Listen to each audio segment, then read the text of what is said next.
Новый кризис в отношениях Азербайджана и России, и причиной стали рейды силовиков в Екатеринбурге по квартирам, где жили азербайджанцы. В результате этих облав задержанными оказались 50 человек. Еще двое, Зиадин и Гусейн Сафаровы, были застрелены.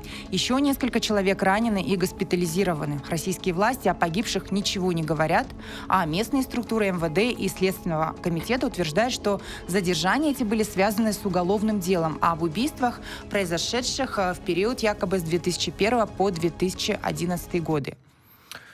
Да, в Азербайджане молчать не стали. После этого официальный Баку отменил все российские культурные мероприятия у себя в стране. По заявлению азербайджанского Минкульта, в стране больше не будут проводиться российские концерты, фестивали, спектакли и выставки, причем как государственные, так и частные. Об открытом недовольстве азербайджанских властей говорит и то, что разнос Путину устроили на одном из главных телеканалов страны.